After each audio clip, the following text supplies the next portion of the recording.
آخرت کے مقابلے میں دنیا کی حیثیت۔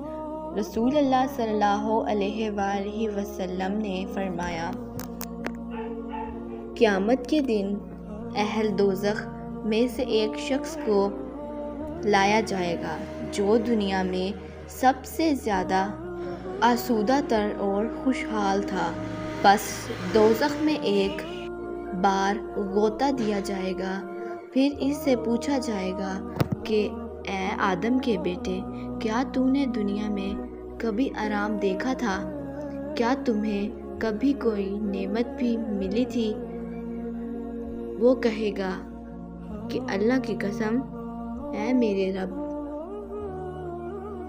کبھی نہیں۔ اور اہل جنت میں سے ایک ایسا شخص لایا جائے گا جو دنیا میں سب لوگوں سے سخت تر تکلیف میں رہا تھا۔